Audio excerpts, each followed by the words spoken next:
June 6, 1944. The first wave hits Omaha Beach. Within seconds, men are dying faster than they can get off the boats. For the next few hours, firepower decides everything: who lives, who dies, who breaks first. This is what those weapons actually did. Before the first American steps onto the sand, Omaha Beach is already a killing zone by design. The Germans have spent months turning this stretch of Normandy coast into what they call Widerstandsnester, resistance nests. 15 of them overlook the beach. Each one is a network of concrete bunkers, machine gun pits, and trenches, all connected, all providing overlapping fire. The curved shoreline isn't an accident of geography. It's a gift to the defenders. Guns positioned on the flanks can fire down the length of the beach. Enfilade fire. Nowhere to hide because the bullets come from the side, not just the front. The bluffs rise 100 feet above the waterline, giving German gunners a perfect view of every man, every inch of sand. The wide open beach, 300 yards from surf to shingle, offers zero cover. The 5 narrow valleys leading inland, the draws, are pre-sighted kill zones. German artillery batteries positioned miles back have their coordinates locked in. The plan was supposed to fix this. Heavy bombers would crater the defenses, naval guns would finish the job. The men of the 1st and 29th Infantry divisions expected to find shell-shocked Germans stumbling through rubble. But the bombers, afraid of hitting the landing craft, dropped their payloads inland. Miles inland. The naval bombardment lasted only 40 minutes, not enough to crack reinforced concrete. When the ramps drop at 06:30, the Germans are alert, their positions untouched. The defenders, many of them veterans of the Eastern Front, part of the 352nd Infantry Division, are exactly where they're supposed to be. And every weapon is operational. The Americans are about to walk into a perfectly intact fortress. The MG42 defines the first hour. Its cyclic rate, 1,200 to 1,500 rounds per minute, turns suppressive fire into something closer to a physical barrier. American soldiers don't describe hearing individual shots. They describe a sound like ripping canvas, continuous and inescapable. German doctrine builds the entire squad around this weapon.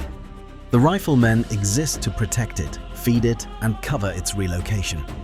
At Omaha, MG42 crews fire from reinforced bunkers with interlocking fields of view. A single gun, properly positioned, pins down 100 men.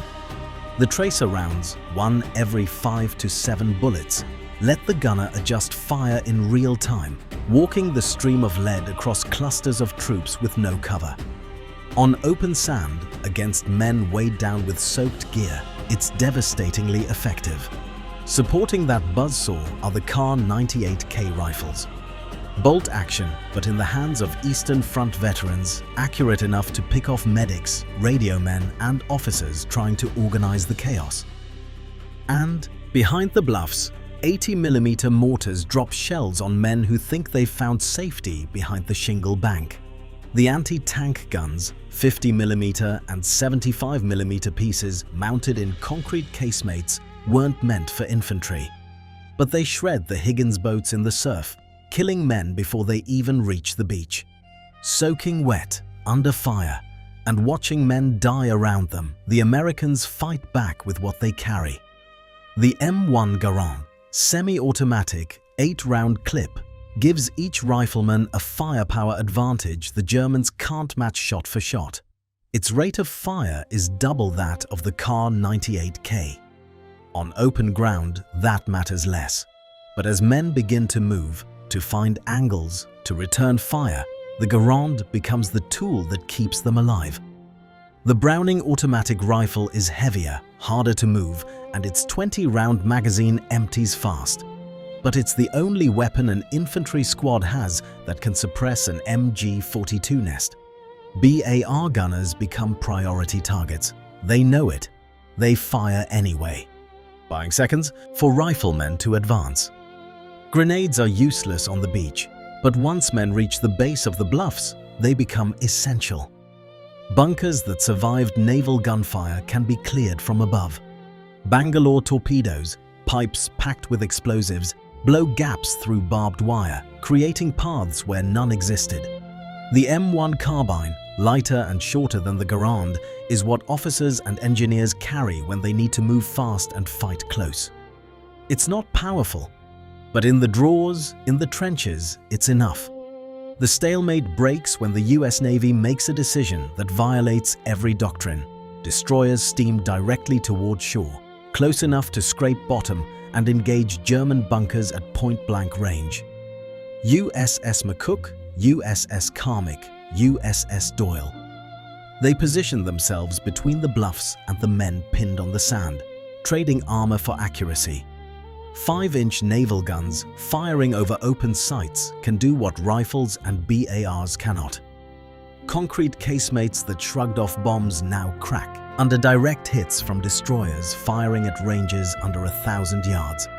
The German strongpoints, built to withstand bombardment from miles offshore, weren't designed for this. Behind the destroyers, cruisers and battleships add their weight once forward observers on the beach get radios working.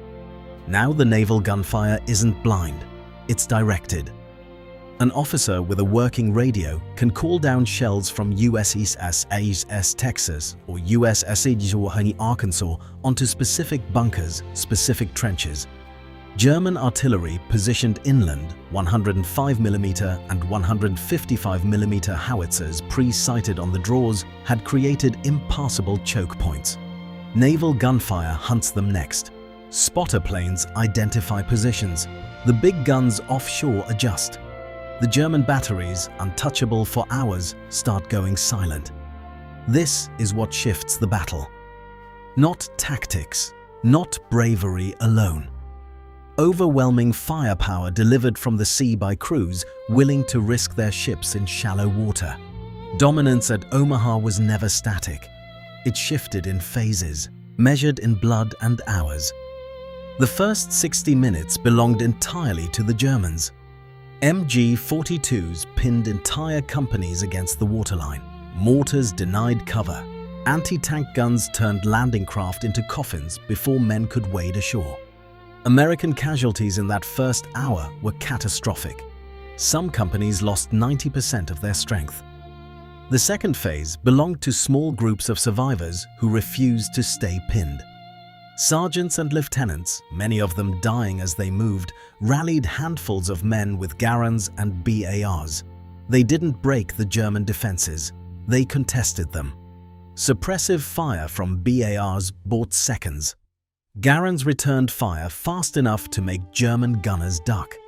Bangalore torpedoes blew gaps in wire. Men crawled, ran, died, and kept moving.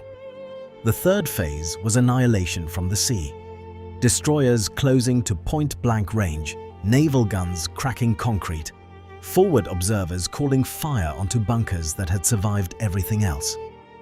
This wasn't precision, it was sledgehammer force applied until strongpoints stopped shooting back.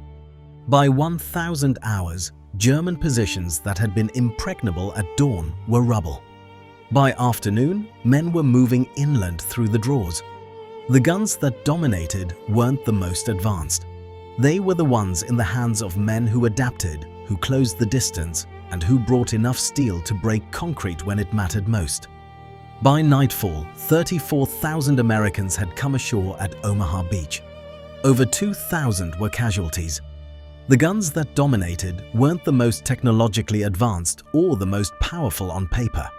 They were the ones used at the right moment, in the right place, by men who adapted under fire. The MG42 created the killing zone. The M1 Garand gave individual soldiers the firepower to answer back. The BAR bought seconds when seconds meant survival. And naval guns, fired from destroyers that had no business being that close to shore, delivered the hammer blows that cracked fortifications no rifle could touch. Firepower decided Omaha Beach. But firepower alone didn't take it. The Germans had every advantage: prepared positions, interlocking fields of fire, and hours to inflict maximum damage. What broke them wasn't superiority in small arms. It was the willingness of destroyer captains to risk their ships in shallow water, of BAR gunners to expose themselves when it mattered, of riflemen to move forward when every instinct said stay down. The battle was never about which gun was better in isolation. It was about who could bring effective fire to bear when the outcome hung in the balance. On June 6, 1944, that belonged to the men who refused to stay pinned on the sand, and the ships that brought the steel to break the concrete.